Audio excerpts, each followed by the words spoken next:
இனிமே உங்க வாசப்படி மிதிக்க மாட்டேன்டா அப்படின்னு எங்க அப்பாட்ட எங்க அண்ணன் சொல்லிட்டு வெளில இறங்கி வந்துட்டேன் 1971. அவருடைய அரகன்ஸ்ல என்ன பொறுத்தவரை 1% கூட தப்பு கிடையாதுன்னு நான் சொல்றேன். லோகேஷ் கனகராஜ் கொஞ்சம் என்னை கன்ஃபியூஸ் பண்றாரு. ஆனா அவர் எனக்கு பிடிக்கல. ஏன்னா வெறும் வயலன்ஸ் மட்டுமே வாழ்க்கையை வச்சிருக்காரு. எத்தனை பேருக்கு அதையெல்லாம் விட்டு நான் கிழிச்சிட்டேன், நான் திரிச்சிட்டேன், நான் கோழி பிரியாணி வச்சேன் ஆட்டு என்னங்கடா பண்றீங்க? கிறிஸ்டியன்ஸ் பத்தி யாரோ என்னமோ பேசலாம். எனக்கு ரொம்ப நன்றி இருக்கு.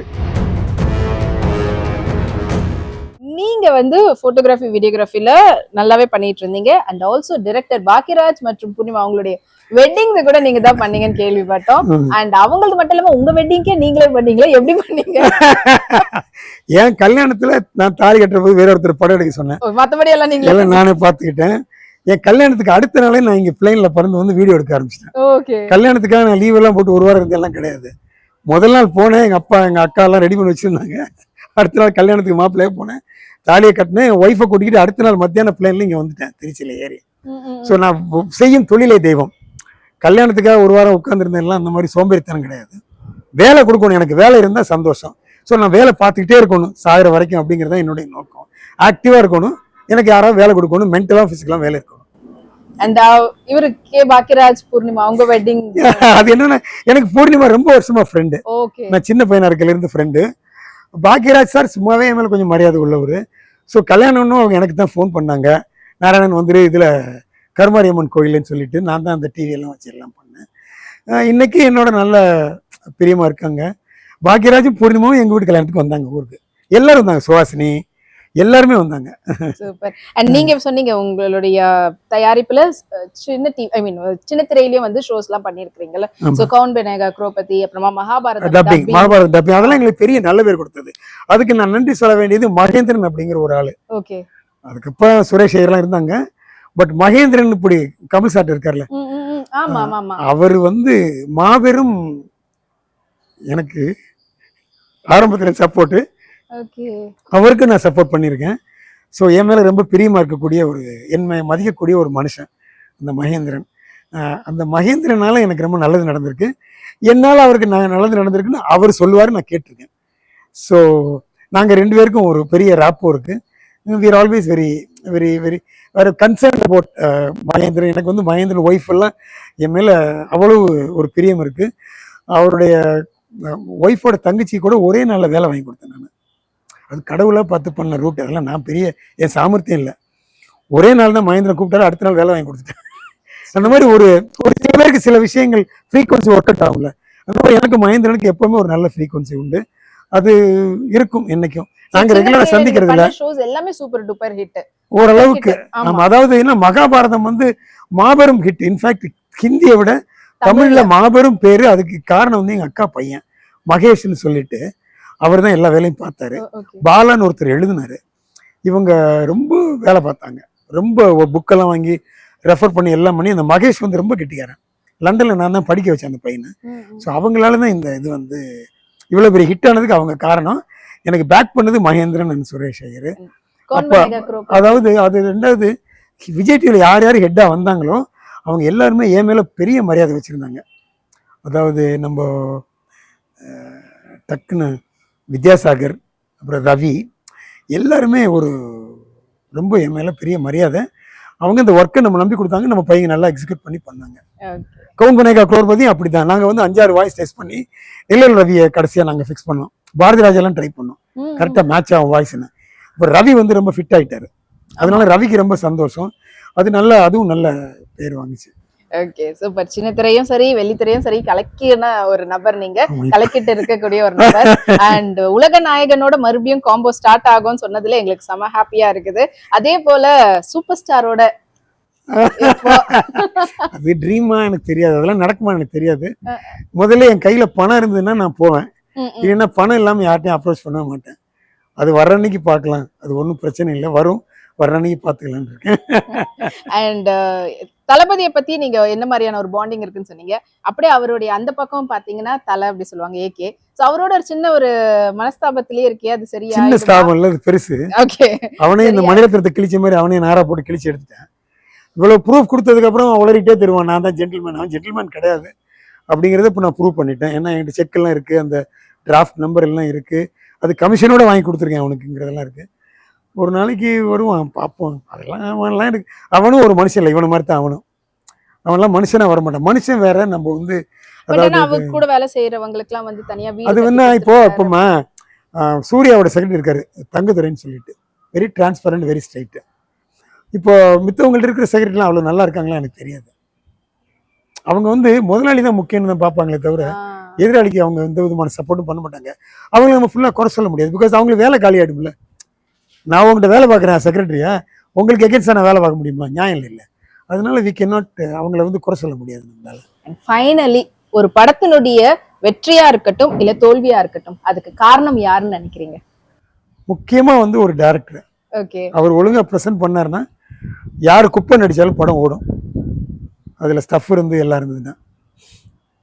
அவர் மக்கா இருந்தாருன்னா பெரிய ஹீரோ நடிச்சாலும் அது காணாம போயிடும். அதுதான் ஒரு டைரக்டர் தான் அந்த எல்லாருமே பொறுப்பு. ஒரு இயக்குனர் ஒழுங்கா பண்ணலைன்னா எதுவுமே உருப்படாது. ஸோ அவங்க தான் கிரியேட்டர், ஒரு ஒரு ஒரு மேனுஃபேக்சரிங் மிஷின் மாதிரி. அவங்க ஒழுங்கா மிஷின் இருந்தால் ஒழுங்கா ஓடுனா தான் உண்டு. அவங்களுக்கு மூளை வேணும், மனசு வேணும், ஹார்ட் ஒர்க் பண்ணுற இது வேணும், முடிக்கணுங்கிற ஒரு இது எல்லாமே, நல்ல கேரக்டர் எல்லாமே அதுக்குள்ளே இருக்கணும். அது தவிர டேலண்ட் இருக்கணும். டேலண்ட் மட்டும் இருந்து பத்தாது, நல்ல எண்ணங்கள் இருக்கணும்.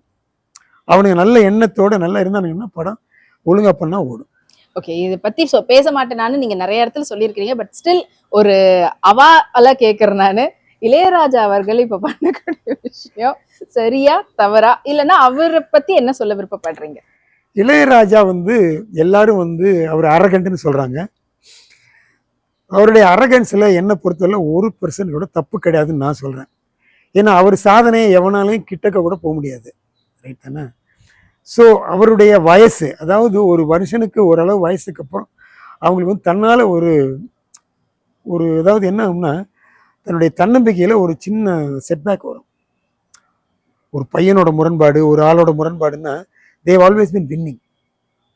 அவங்க வின்னிங்கை வந்து நம்ம சேலஞ்ச் பண்ணுற மாதிரி ஒரு சின்ன இது வந்தால் கூட அவங்களுக்கு வந்து கோபம் வரும், ஜாஸ்தியாக வரும். ஏன்னா they are towards the end of the life. Could be 20 years 10 years, I don't know. So ஒரு வயசான ஒரு மனிதரிடம் அவர் சாதனை ஒன்றும் பண்ண முடியாத துக்கடா பையன்லாம் எதுக்கு அவரை பற்றி பேசணும்? ஸோ அது வந்து அவருக்கு ஒரு மனத்தாங்கலாக இருக்கலாம்.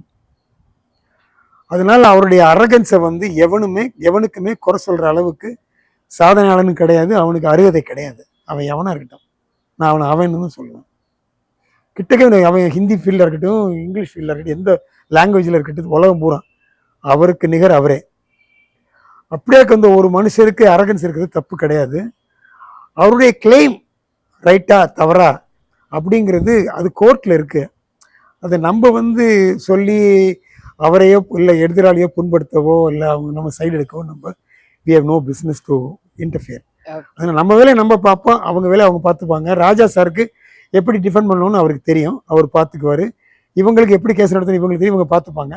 நம்ம அதை பார்த்துட்டு கோர்ட் வேர்டிக்ட் வர வரைக்கும் சும்மா இருப்போம். என்னுடைய நட்பு கெடாம இருக்கணும் ராஜா சாட்டைங்கிறது நான் முக்கியமா இருக்கு. ஓகே, சோ இப்போ வரக்கூடிய இந்த ஜெனரேஷனுக்கான படங்கள்லாம் பார்த்துட்டு இருப்பீங்க.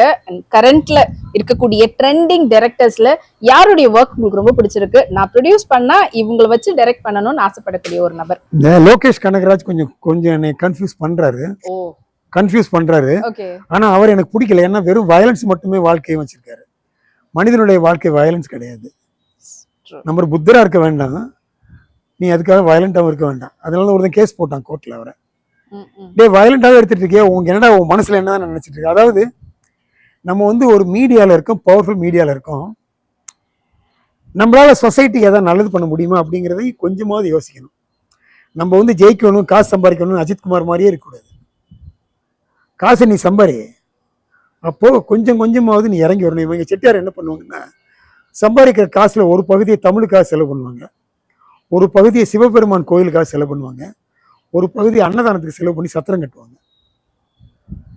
இது என் சமூக முறைக்காக நான் பெருமையோடு இதை நான் ரெஃபர் பண்ணுறேன். நீ எங்கே போனாலும் எங்களுக்கு சத்திரம் இருக்குது. காசி, கயா, நீங்கள் எங்கே வேணாலும், கல்கத்தா, நீங்கள் எங்கே போங்க, திருவண்ணாமலை, எந்த ஊர் போனாலும் எங்கள் சத்திரம் இருக்குது. அங்கே வந்து 4 நாள் இல்லை 1 ரூபா கொடுத்தா தங்கிக்கலாம். சிதம்பரம் போனாலும் ஹோட்டல் தேட வேண்டாம். அது வந்து ஒரு நல்ல விஷயம். அதனால தான் செட்டியார் கம்யூனிட்டி த்ரைவ் பண்ணிட்டு இருக்காங்க. இப்போ கொஞ்சம் நிறைய ஃப்ராடு பயில வந்துட்டாங்க. இப்போ எங்கள் கம்யூனிட்டி கொஞ்சம் பேர் ரிப்பேர் ஆகுது. பட் நான் வந்து அந்த காலத்து சமூகத்தை சேர்ந்தவன். அதுக்காக எனக்கு வயசாயிடுச்சுன்னு கேட்க, எனக்கு வயசு ரொம்ப ஆகலை. அதாவது என்னை பொறுத்தளவுல நல்லவனா வாழணும், முடிஞ்சா உதவி பண்ணணும், நம்பிக்கை இழக்கவே கூடாது வாழ்க்கையில. இளைஞர்களுக்கு நான் சொல்லக்கூடியது, புத்திமதி கேட்டா கேட்கலன்னா போங்க, பட் நம்பிக்கையே விடாதீங்க. உங்களை தரைக்கு கீழே தள்ளி சொன்னீங்கல்ல, 8 வாட்டி தரைக்கு கீழே போயிட்டு நான் வந்துட்டேன்.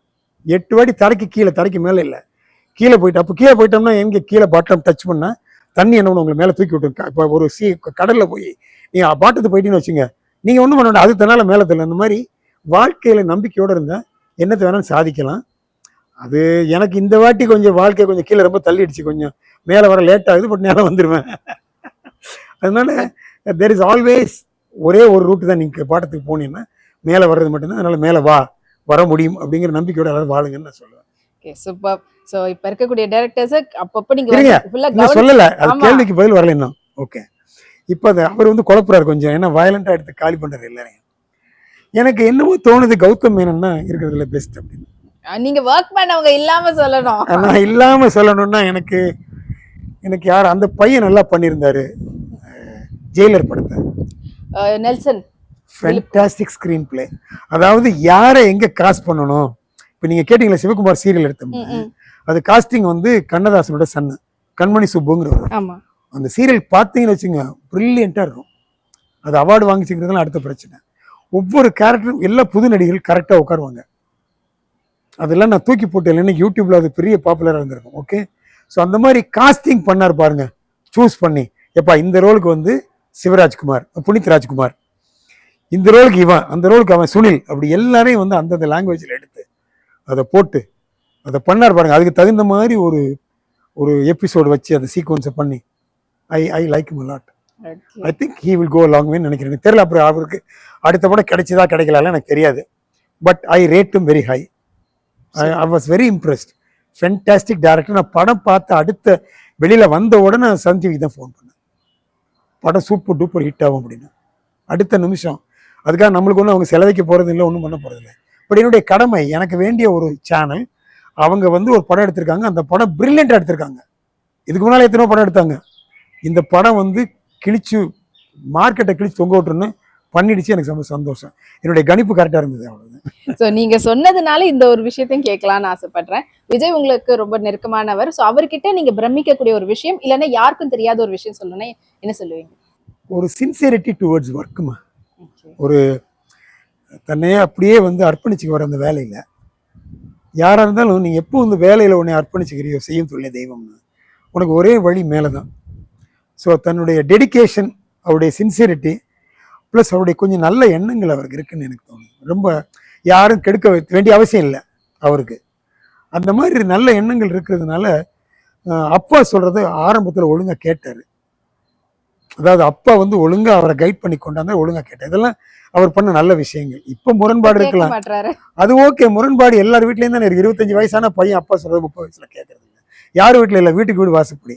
அதனால அதையெல்லாம் நம்ம அந்த போக்கில் எடுத்துக்கிட்டு விட்டுருவோம். பட் இதெல்லாம் அவருக்கு ரொம்ப ஹெல்ப் பண்ணியிருக்கு, அதை கரெக்டா ஃபாலோ பண்ணியிருக்காரு. அதனால he is successful.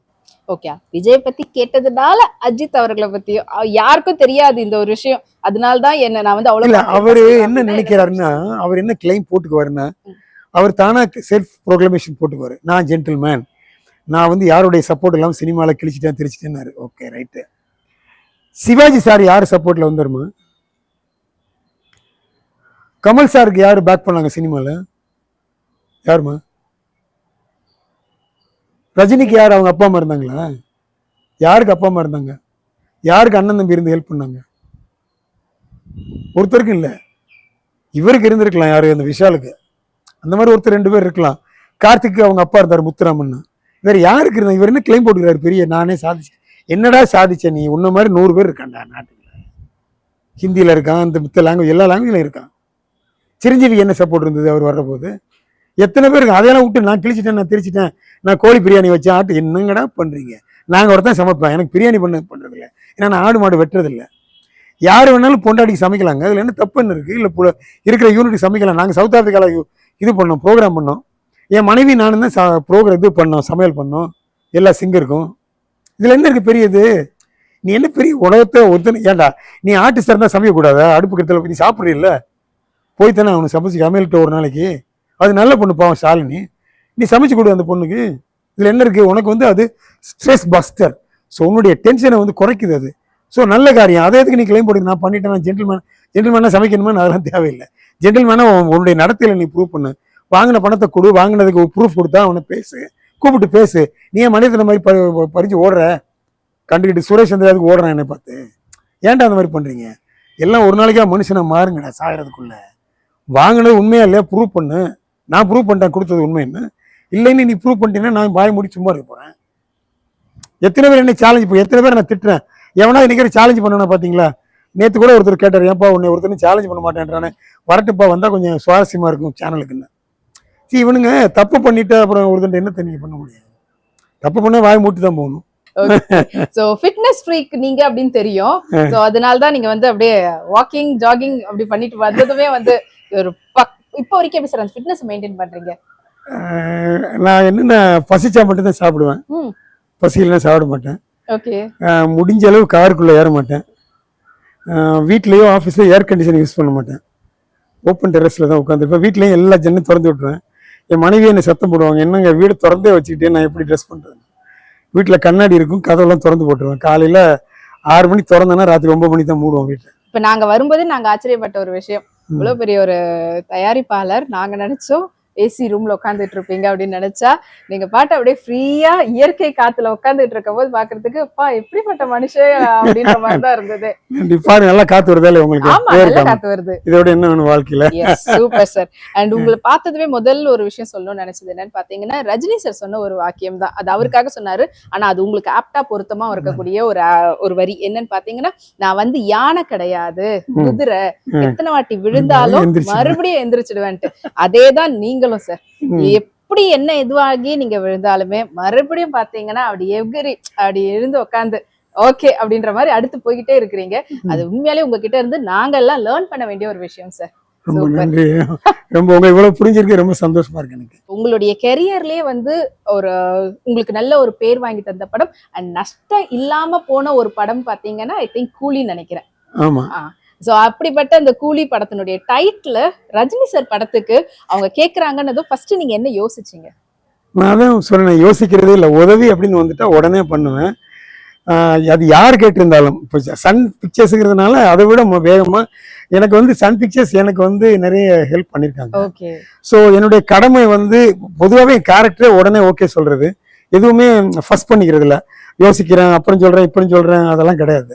கேட்டாங்க கிருஷ்ணா, ஓகே கிருஷ்ணா அப்படின்ட்டு நான் ஒரு செகண்ட் கூட யோசிக்கல. அதனால எனக்கு சந்தோஷம், அவங்க என்னை கேட்டது மதிச்சு நான் உடனே கொடுத்தது எனக்கு சந்தோஷம். அந்த படம் பயங்கர வெற்றி பெறணும் எனக்காக பெறணும்னு நினைக்கிறேன் நான். கண்டிப்பா சார். இவ்வளவு ஒரு நல்ல மனசோட ஓகே நம்ம கிட்ட கேக்குறாங்களே அப்படின்ற மாதிரி இல்லாம ஓகே கொடுத்து அவங்களுக்கு ஒரு நல்ல வெற்றியை தரட்டும் அப்படின்ற மாதிரி அந்த மனசோட கொடுத்துருக்கீங்கல்ல, அந்த மனசுதான் சார். நீங்க வந்து ஒரு நல்ல ஒரு போட்டோகிராஃபர் அண்ட் வீடியோகிராஃபர்ன்றதை நாங்க கேள்விப்பட்டிருக்கோம். அண்ட் நிறைய ஒர்க் வந்து நீங்க பண்ணிருக்கீங்க. சோ உங்களுடைய போட்டோகிராஃபி வீடியோகிராஃபி பத்தி சொல்லுங்க. எப்படி ஆரம்பிச்சீங்க? அதை விட முக்கியமா நீங்க ஏன் வந்து லயோலா காலேஜ்ல தான் படிக்கணும்னு அடம் பிடிச்சீங்க, இதை பத்தி சொல்லுங்க. ஓகே, நான் முதல்ல போட்டோ பத்தி சொல்லிடுறேன். ஓகே. எனக்கு வந்து எங்க பிரதர், எங்க ஃபேமிலி வந்து போட்டோகிராஃபில இருந்தது, எம்மா பிரதர்ஸ். அவரு நான் இப்போ காலேஜில் பியூசி படிச்சுக்கிட்டு இருந்தேன். அப்போ ஒரு இங்கே கபாலீஸ்வர் கல்யாணம் மண்டபம் கற்பாமல் இருக்கு. அங்கே வந்து ரோலி ஃபிளக்ஸ் அந்த காலத்து கேமரா, அதில் வந்து பிரிசம் இருக்கும். அந்த பிரிசம்ல உங்களுக்கு என்ன பிக்சர் எடுப்பு வர கேமரால எலக்ட்ரானிக் இது இருக்கிற மாதிரி அது மானிட்டர் மாதிரி அதில் பிரிசம் இருக்கும். ஆனால் பிரிசம் லெஃப்ட் ரைட் மாற்றி காட்டும், அவ்வளோதான். ஸோ அதை வச்சு இவர் என்ன எனக்கு சொன்னார்னா, தலைக்கு மேலே இவ்வளோ இடம் விடணும், ஃப்ரேமிங் இப்படி இருக்கணும் அப்படின்னு ஒரு நாள் சொல்லி கொடுத்தாரு. ஒரு அரை மணி கழிச்சு அவர் போய்த்தாரு சொல்லி கொடுத்துட்டு. நான் என்ன இப்படியே நீ மொட்டி மோதி எடுத்துட்டு வாடா போட்டோ அப்படின்னு சொல்லிட்டாரு. நான் கொஞ்சம் ஒழுங்கா எடுத்துட்டேன். அதுக்கப்புறம் முதல்ல எனக்கு ஆனாவண்ணா போட்டோது என்னுடைய அண்ணன்.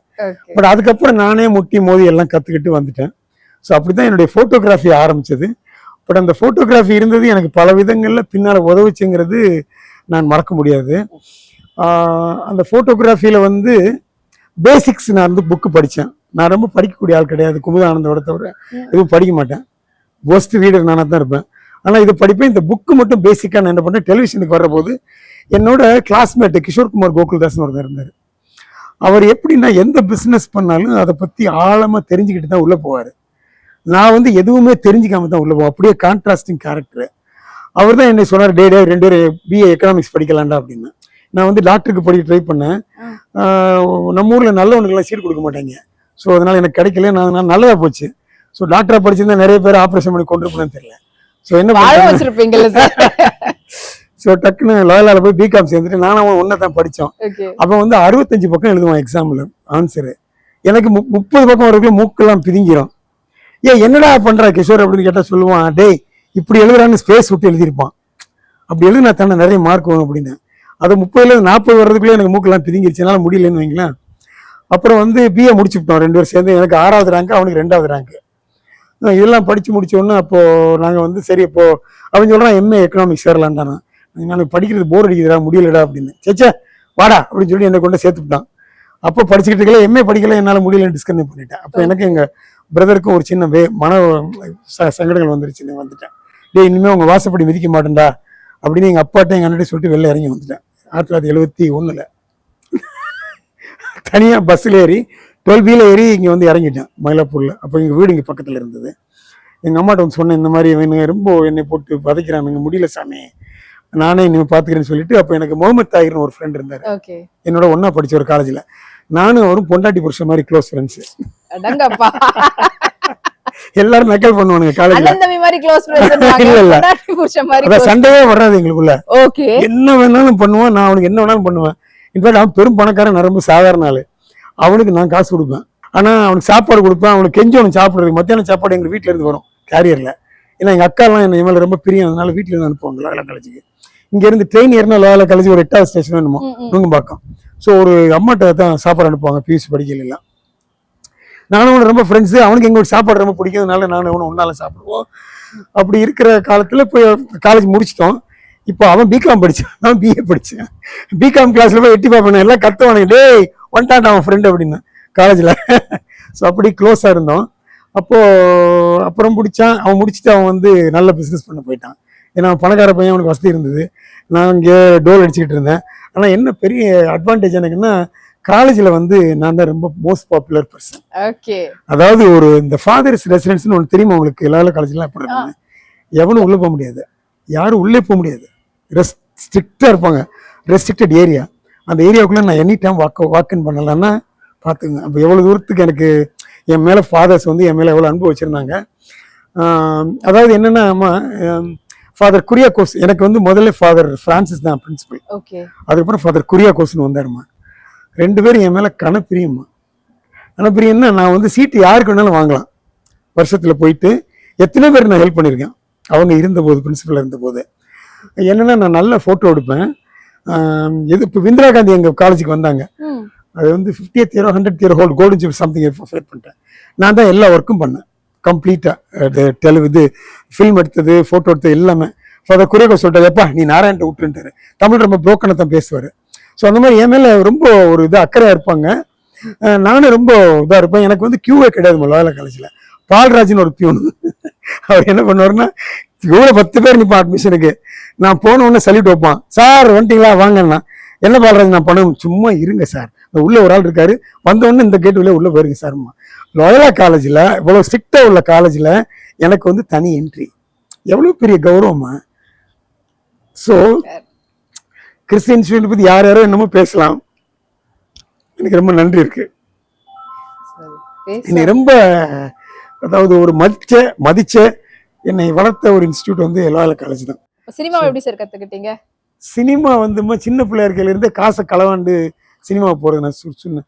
எங்கள் ஊரில் காரைக்குடி டிக்கெட்டு 29 பைசா, திருப்பத்தூரில் டிக்கெட் 25 பைசா. எங்கள் அக்கா ஒரு வாட்டி என்னை பிடிச்சி காசு களவாண்டுதேன். பிடிச்சி எங்கடா இருந்த காசெல்லாம் 8 நாள் காணும் அப்படின்னுச்சு. இன்னும் இல்லை இந்த மாதிரி தெரியல, நான் ஒன்றும் எடுத்த மாதிரி தெரியல எனக்கு. ஆனால் நான் சினிமா போனேன். ஆனால் அவன் ராஜேந்திரன் கூட்டி போனேன், இன்னொரு மேலே பழி போட்டு ஏதோ பண்ணி பார்த்தேன். எங்கள் அம்மாலாம் பிடிச்சிருச்சு என்னை ஒரு வாட்டி. டே காசு வேணா கேளு, திருடாதுன்னு. சின்ன பிள்ளை தானே, நான் 5ஆம் கிளாஸ் 6ஆம் கிளாஸ் படிக்கல. இப்படியே சினிமாவுக்கு போகிறது. எங்கள் மாமா பையன் ஒரு இருந்தான், அவனு நானும் ஒரு வாட்டி போகிறேன்னு சொல்லி சைக்கிளில் விழுந்து என் காலெலாம் கிழிஞ்சு வச்சு சினிமாவுக்கு போகிறேன்னு சொல்லி ராத்திரில 9 மணி சினிமா போனால் அப்புறம் பேய் அடிச்சிருச்சு பிசாஸ் அடிச்சிருச்சுன்னு கொண்டாந்தாங்க. அப்படிலாம் நடந்திருக்கு. சினிமா விடாமல் ரெகுலராக பார்ப்பேன். சைக்கிளில் போனோம்னா சைக்கிளுக்குன்னு தனி என்ட்ரன்ஸ் உண்டு காரைக்குடியெல்லாம். அந்த காலத்தில் படகோட்டி படம்லாம் அப்படி தான் நான் பார்த்தேன். ஸோ அந்த மாதிரி எங்களுக்கு வந்து சினிமா மேலே எங்கள் வீடு ஆளு எல்லாருக்குமே கொஞ்சம் மோகம் உண்டு. எங்கள் அப்பா வந்து ஒரு படம் எடுத்தார்.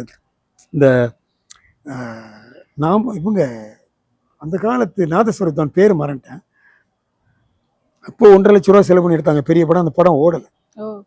எங்கள் அப்பா எங்கள் பெரிய ஆயாவோட மகன் எல்லாரும் சேர்ந்து அந்த நெகட்டிவ் என்கிட்ட ரொம்ப நாள் வச்சுருந்தாங்க. அவங்க இந்த காரைக்குறிச்சி அருணாச்சலம் மாதிரி முன்னால் இருந்தவர், அவர் பேரை மறந்துட்டேன் நான். அவரை வச்சு ஒரு படம் எடுத்தாங்க. அதனால எங்களுக்கு ஒரு சின்ன கனெக்ஷன் இருந்தது. அப்புறம் எங்கள் அண்ணன் வந்து ஏபி நாகராஜன் படங்கள் எல்லாத்துக்குமே அவர் தான் ஸ்டில் கவுட் கேமராமேன். எல்லாம் அப்புறம் அவர் ஏபி நாகராஜன் படங்கள் அப்புறம் ஏஎல்எஸ் படங்கள் எல்லாமே. ஸோ எனக்கு அப்படியே கொஞ்சம் கொஞ்சம் சினிமா மேலே ஒரு சின்ன ஈர்ப்பு இருந்ததுனால எனக்கு ஜெய்சங்கர் ரொம்ப ஃப்ரெண்டு, சிவகுமார் சார் ரொம்ப ஃப்ரெண்டு. இன்றைக்கி எனக்கு closest one of the friends கேட்டிங்கன்னா சிவகுமார், இளையராஜ் சார் அப்படி தான் எனக்கு அந்த மாதிரி இருக்காங்க. ஸோ அது ஒரு passion. I'm very passionate about cinema. அதனால தான் காசை கொண்டே கறியாக்குறது. காசு சம்பாரிச்சோமா ஓகே இப்போ என்ன பண்ணலாம். பாரதிராஜ் சொல்லுவார், எப்பா கரெக்டாக இடம் ஜாகாரிப்பா எங்கேப்பா கொண்டு கரைக்க போகிற பணத்தை அப்படிம்பாரு. பாரதிராஜ் அடிக்கடி எனக்கு சொல்கிறது தான். எப்பா நீ உப்பு விற்க போனால் மழை பெய்யும், பஞ்சு வைக்க போனால் காற்றடிக்கும், அடுத்து என்ன பண்ண போகிற காசை கொண்டு இங்கே கரைக்க போகிற, கையில் காசு இருக்கா ரெடியா, என்ன ஒய்ஃப்ட்ட பெர்மிஷன் வாங்கிய பாரு. இல்லை அப்படின்னா ஏன்டா அப்படி அவளை ஏமாத்துற, காசை கொண்டு ஏன்டா கடலை கரைக்கிறான் பாரு. ஸோ அது மாதிரி நம்ம வந்து ஒரு எப்படியா ஜெயிச்சிட மாட்டோமா அப்படின்னு தானே வாழ்க்கையில் வந்து நம்பிக்கை தன்னம்பிக்கைகளை ஓட வேண்டி தானே. வாழ்க்கை நம்பிக்கை தானே அப்படியே ஓடி காசெல்லாம் காலி பண்ணேன். இந்த மாதிரி நான் காசை கரியாக்குனதுனால கரைச்சதுனால தான் சொல்லுவேன், சினிமா எடுக்க முடிஞ்ச வரைக்கும் யாரும் வராதிங்க புதுசாக இருக்கிறவங்க. அதாவது உங்களுக்கு வாங்க தெரிஞ்சிட்டு வந்தாலும் முடியாதுமா. இது வந்துமா உங்களுக்கு வந்து நீங்கள் பெரும் பணம் இருக்கணும். அந்த பணம் கடலில் போனால் ஒன்றுமே நம்மளை அஃபெக்ட் பண்ணாதுங்கிற ஒரு பொசிஷனில் இருந்தால் சினிமா எடுக்கலாம். இல்லைன்னா நீங்கள் சினிமா என்னுடைய 10 படத்தோட அனுபவம் இதுதான். உங்களுக்கு வந்து அந்த பணம் தேவையில்லை, அந்த பணத்தால் நான் ஒன்றும் மாற போகிறதில்ல. எனக்கு ஒரு 50 கோடி காலியாக போகுதுப்பா, எனக்கு அஃபெக்ட் பண்ணாது அப்படின்னா 50 கோடி படம் எடுக்கலாம். 10 கோடி வரை எனக்கு காலியான கவலை இல்லை அப்படின்னா 10 கோடி படம் எடுக்கலாம். அப்படி இல்லைன்னா படமே எடுக்கக்கூடாதுன்றது என்னுடைய ஒப்பீனியன்மா. இது வந்து நல்லதுக்காக நான் சொல்கிறேன். அவனுங்க ஒரு காசு இருந்துன்னா வச்சுக்கிட்டு இருக்கட்டும். இல்லை தன் மகனை நடிக்க வைக்கிறேன்னு சில பேர் வர்றாங்க, தான் நடிக்கிறேன்னு வர்றாங்க, தான் டைரக்ட் பண்ணுறேன்னு வர்றான். அந்த மாதிரி வர்றவன் வரலாம். ஆனால் அது தெளிவாக தெரிஞ்சுக்கிட்டு வரணும். அது டெஃபினட்டாக உங்களுக்கு ரிட்டர்ன் ஆகுது மணி. அதாவது 99.9% ரிட்டர்ன் ஆகுது. அதை மீறி ரிட்டர்ன் ஆனால் ஏதோ ஒரு அனுகிரகம், ஏதோ கிரகங்கள் ஒர்க் பண்ணி உங்களுக்கு ஹெல்ப் பண்ணிச்சே தவிர நீங்கள் பண்ண ஸ்கிரிப்ட் கிழிச்சிட்டேன் நான் திரிச்சிட்டேன் அப்படின்லாம் நீங்கள் மார்பிளெலாம் தட்ட முடியாது. இப்போ ஆர்வி சௌத்ரி இத்தனை படம் ஓடிச்சு அப்படின்னா அவர் எல்லா கதையும் கேட்டு அப்ரூவ் பண்ணாரா அப்படின்னு அவர் தான் கேட்கணும். எனக்கு தெரிஞ்ச அளவுக்கு அப்படிலாம் கிடையாது. அவருக்கும் படம் ஓடாமல் இருக்கும், எல்லாருக்கும் படம் ஓடாமல் இருக்கும், ஏஎம் ரத்னத்துக்கு படம் ஓடாமல் இருக்கு. ஸோ யாருமே வந்து பெரிய இதில் ஞானி எல்லாம் கிடையாது. அந்த டீம் ஒழுங்கா அமைஞ்சு ஒழுங்கா படம் எடுத்து ஒழுங்கா மக்களுக்கு புரிஞ்சா படம் ஓடும். அதுல எமோஷன் இருந்தா படம் ஓடும், இல்லைன்னா ஓடாது. ரொம்ப தைரியமா மனசுல பட்டதை ரொம்ப யதார்த்தமா அழகா சொன்னீங்க. அண்ட் இந்த குட் ஹார்ட் எப்பவுமே உங்களோட இருக்கும். ஏன்னா அப்படிதான் நீங்க வந்து சின்னதுல இருந்தே அப்படியேதான் இருந்திருக்காங்க. அதனால எந்த காலத்துல அது மாறாதுன்றது தெரியுது. Thank you so much. Moon TV வியூவர்ஸ்க்காக ரொம்ப அழகா நிறைய விஷயம் எங்களோட பகிர்ந்துக்கிட்டீங்க. ரொம்ப நன்றி சார். கூடிய சீக்கிரத்துல நாங்க வந்து சூப்பர் ஸ்டாரோட எதிர்பார்க்கிறோம். கண்டிப்பா நடக்கும் அப்படின்னு நம்பிக்கையோட இருக்கோம். கடவுள் அனுகிரகம் உண்டு. நான் கோயிலுக்கு ரொம்ப போறதில்லை, மினிமம் தான் போவேன். Thank you sir.